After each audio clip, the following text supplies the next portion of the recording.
जैसे कि पहले एपिसोड में हम सभी ने देखा है, चेंसलुई का बात सुन के एक जो गुस्से में बहुत शोर शराबा करने लगता है अपने कमरे में। इसके बाद से हम अपना अगला एपिसोड शुरू करते हैं। एपिसोड के पहले हमें चेंसलुई को दिखाया जाता है जो अपने ऑफिस में बैठ के सोचने लगता है, कल गोंग एक जो बहुत गुस्सा हो गया था मेरी वजह से, और हो भी क्यों ना, क्योंकि मैंने उसे बहुत बार रिजेक्ट जो किया था, और इतने बार रिजेक्ट करने की वजह से गोंग एक जो जरूर मुझसे नाराज हो गया होगा। और दूसरी तरफ से देखा जाए तो ये मेरे लिए बहुत अच्छा है, क्योंकि एग्रीमेंट के अनुसार मैंने 1 साल के अंदर एक जो से शादी नहीं किया तो जी हमेशा हमेशा के लिए मेरे पास ही रहेगा, और एक जो जी को मुझसे अलग करने की कोई भी कोशिश भी नहीं करेगा। तभी चेंसलुई का मोबाइल पे कॉल आता है और चेंसलुई भी उठा के हेलो बोलता है, और चेंसलुई को फोन करने वाला और कोई नहीं जुनक्सुन रहता है जो चेंसलुई का पहला हस्बैंड था। और जुनक्सुन चेंसलुई को बोलने लगता है, हेलो चेंसलुई, मैं जुनक्सुन बोल रहा हूँ। जुनक्सुन का ये बात सुनते ही चेंसलुई बहुत गुस्से में जुनक्सुन को बोलने लगता है, जुनक्सुन तुमने मुझे कॉल क्यों किया है, मैं तुमसे कोई भी बातें करना नहीं चाहता हूँ। और चेंसलुई को इतने गुस्से में सुन के जुनक्सुन बोलने लगता है, चेंसलुई रुको रुको, मेरे एक बात सुनो, मैं तुमसे सिर्फ तुम्हारे पापा के कार एक्सीडेंट के बारे में कुछ जरूरी बातें करना चाहता हूँ। चेंसलुई तुम्हारे पापा ऐसे ही नहीं कार एक्सीडेंट में मरे थे, उसके पीछे भी एक बहुत बड़ी कहानी है। ये सुन के चेंसलुई एकदम शॉक हो जाता है और सोचने लगता है कि मेरे पापा के कार एक्सीडेंट कोई मामूली कार एक्सीडेंट नहीं था क्या। तभी जुनक्सुन बोलने लगता है, चेंसलुई तुम्हें इस बारे में अच्छे से जानना है तो मैं तुम्हारे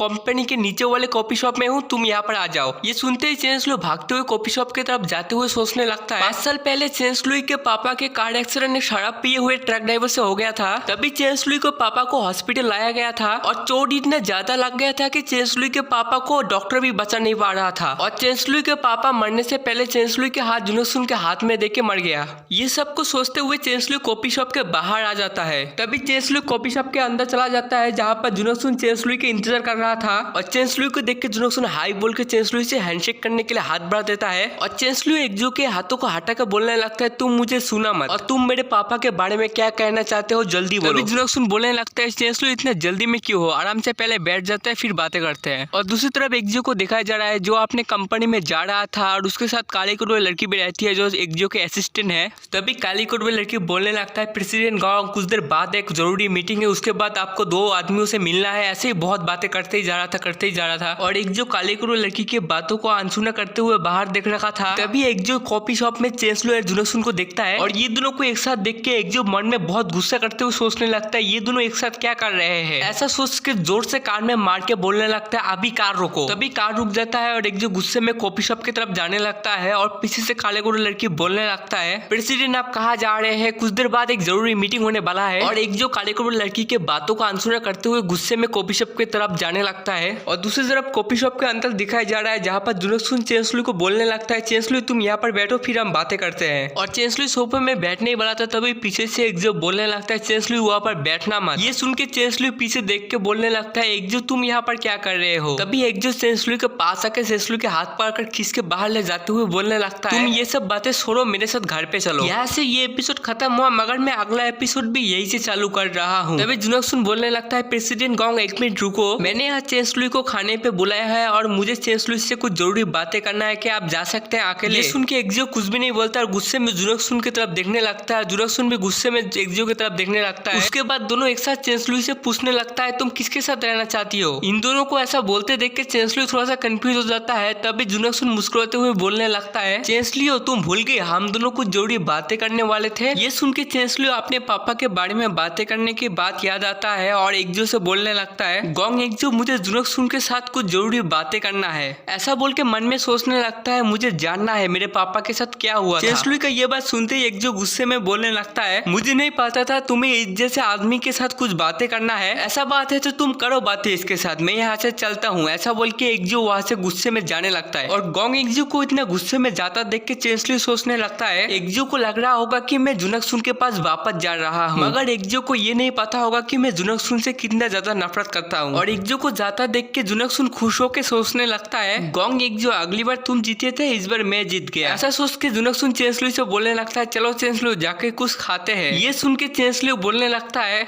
जुनक्सुन मैं तुम्हारे साथ कुछ भी खाना नहीं चाहता हूँ, तुम्हारे पास कुछ कहने को नहीं है तो मैं यहाँ से चलता हूँ। ये सुन के जुनक्सुन बोलने लगता है, ठीक है मैं सब कुछ बताता हूँ, पहले जाके बैठो। ये सुन के चेंसलुई पहले बैठ जाता है, फिर जाके बोलने लगता है, अभी बताओ मेरे पापा के साथ क्या हुआ था। ये सुन के जुनक्सुन बोलने लगता है, हाँ चेंसलुई तुम्हारे पापा आसानी से नहीं मरे थे, तुम्हें पता है जो ट्रक ड्राइवर था उसको 8 साल का जेल हुआ था, वो ट्रक ड्राइवर इसके अगले साल ही बाहर आ गया था। ये सुन के चेंसलुई एकदम गुस्से में आ जाता है और बोलने लगता है, मेरे पापा को मारने के बाद भी वो ट्रक ड्राइवर सिर्फ 4 साल के लिए ही जेल के अंदर था। और चेंसलुई को इतना गुस्सा करते हुए देख के जुनोक्सुन बोलने लगता है, चेंसलुई शांत हो जाओ। मुझे लगता है वो ट्रक ड्राइवर के पीछे कोई था जो ट्रक ड्राइवर को हेल्प कर रहा था। ये सुन के चेंसलुई मायूस होकर सोचने लगता है, मेरे पापा को मारने के बाद भी ये आदमी इतना जल्दी जेल से बाहर आ गया और आराम से घूम फिर रहा है। ये सब सोचते हुए चेंसलुई रोने लगता है और चेंसलुई को रोता देख के जुनोक्सुन रुमाल लेके चेंसलुई की तरफ आगे बढ़ने लगता है और बोलने लगता है, चेंसलुई मैंने अभी तक ढूंढा नहीं है कि तुम्हारे पापा को मारने वाला असली क्रिमिनल कौन है, मगर मैं ये ढूंढने की पूरी कोशिश करूंगा। तभी एक लड़की इन दोनों के फोटो खींचता है। फोटो खींच के फोटो देखते हुए सोचने लगता है,